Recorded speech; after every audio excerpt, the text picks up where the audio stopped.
Peace, family. So I want to show you guys real quickly how people use the Bible to manipulate the people that believe in it.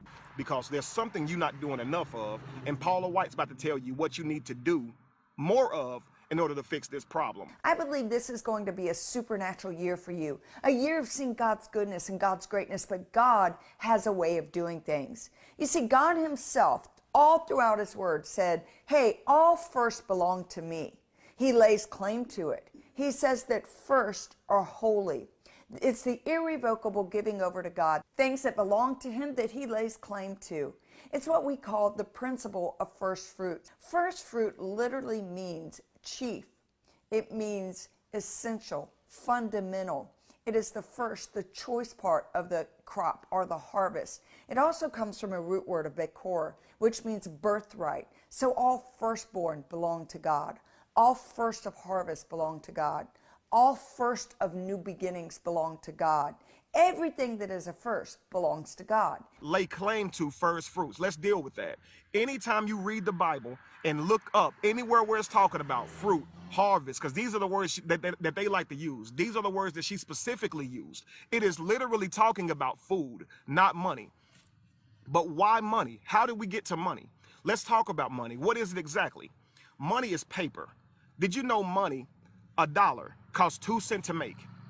Did you know a $100 bill costs 2 cents to make?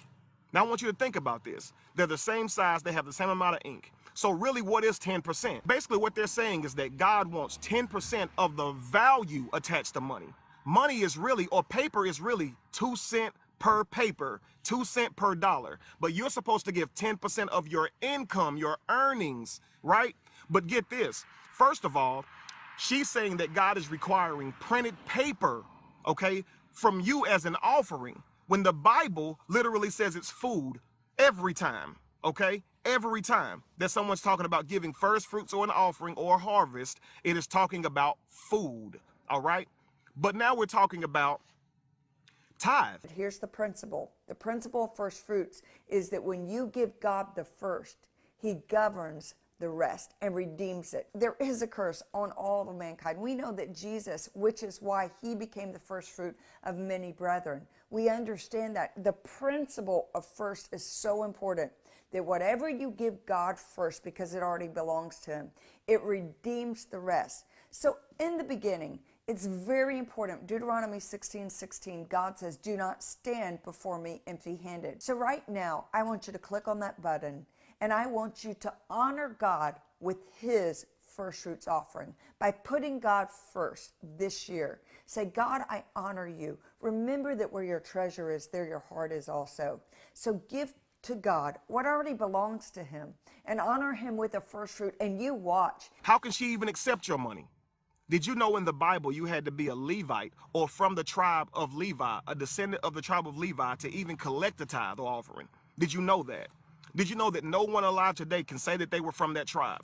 Honestly, the tribe never existed, but I know you guys don't want to hear that either. In the biblical sense, there is no one alive today that can say they're from that tribe, and you had to be from the tribe to collect tithe.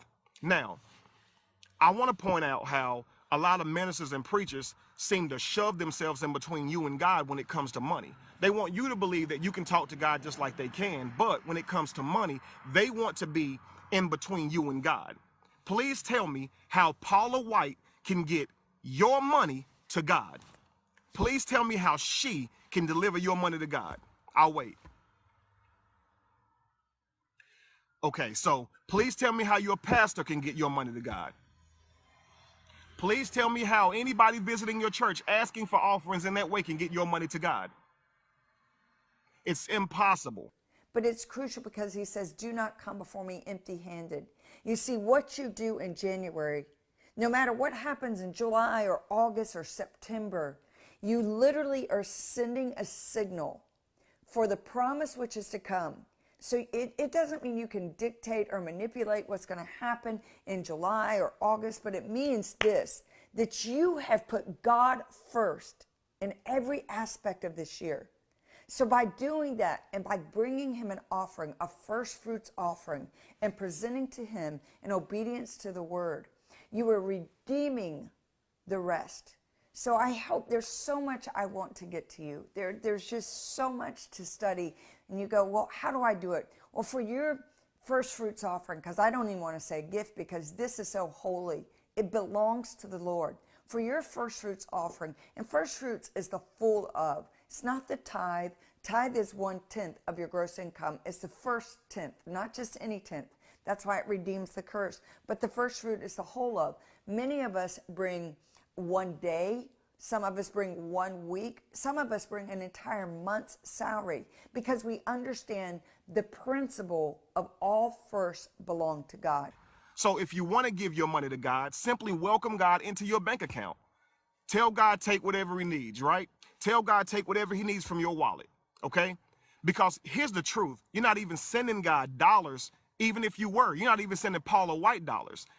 Technically, what you're sending Paula White is just digital numbers, okay, that represent dollars. So technically, you're still empty-handed whenever you send this money. Please wake up and read this literature for yourself and stop allowing yourself to be manipulated. We do perish for lack of knowledge. We do. It's funny how she used that, but then she went on ahead to go ahead and sink you guys deeper in a hole and manipulate you even further and play you on your ignorance. Please take the time and learn so you will not be manipulated. It is time to grow up, all right?